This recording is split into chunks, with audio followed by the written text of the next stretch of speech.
I want to now bring in our principal military analyst for many years, Tony Cordesman, who's in our Washington bureau and has devoted an enormous amount of time over the years to writing, studying, and publishing about military and terrorism in the Middle East, from Afghanistan all down through the Persian Gulf. Tony, are you there? Yes, I am, Peter. What are your observations on these discussions we have been having about terrorism and who might be responsible today? I think the problem is we all know who the usual suspect is. That's Osama bin Laden. We also know that there are three nations that have strong hostile elements: Iraq, Syria, and Iran. And all of these countries could have played some role. What we don't have is any evidence as yet that we know exactly the role that either Osama bin Laden personally played or that any government played, whether it is the Afghan government or the other three governments I've mentioned. More than that, people have talked, I think, rather carelessly about attacking leaders. But how do you find a leader? How do we find Osama bin Laden? If we attack Afghanistan, do we attack a city, a power plant? Because we can't find the theocrats that rule it. They don't live in government buildings, and blowing them up doesn't really get to the leadership. So I think that we've heard a natural reaction, almost overreaction.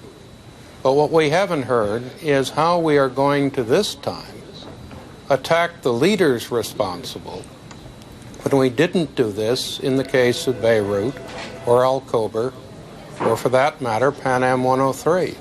But Tony, it's clear, I think, to everybody that the bar has been raised higher than it's ever before. This is attack on the U.S. mainland. This has been described in virtually every editorial in the country today. We heard from every politician this is an act of war. And so why should the bar not be raised higher? Why should the country not be thinking of attacking the leaders if they're in any way complicit in these attacks today? Well, I think we should consider attacking the leaders. That's not the issue. We have to make sure that they are A, guilty, and B, we can actually target them, and we have the means to kill them. And in doing so, we don't simply attack civilians or people who are not guilty. And that is really the problem. And it's one thing to talk about a nation like Afghanistan, which is remarkably unpopular and whose leadership have virtually no supporters.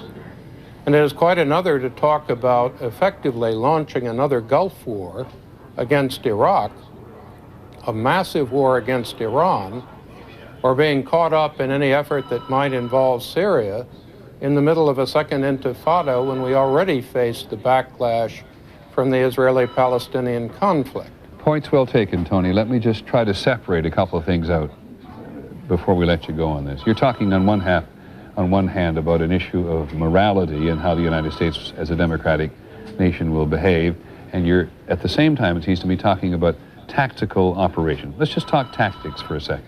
If the President of the United States, are you still there? Decided, yes, thank you, can't see you. If the President of the United States decided he was going to launch an attack on, quote, the leadership, unquote, of the Taliban, what would be the chances of success? What effect would it have? Well, if he announces it, there's a very good chance they'd simply disperse, and we find it almost impossible to find them. I'm sorry, I take that back. If the President launched an attack, not announced it in public first, of course. Well, he'd probably have to use aircraft. Cruise missiles aren't really precise or reliable enough. We'd have to put in a major air task force so we could find the target and make sure we could protect the aircraft. To do that, we would have to have some kind of really good real-time intelligence on the ground, because we are talking about leaders that move, and we would have to be sure that in the process we didn't create a political backlash. It's not simply an issue of morality by killing people who are innocent, Tony, which means we have to monitor the attack as it occurs.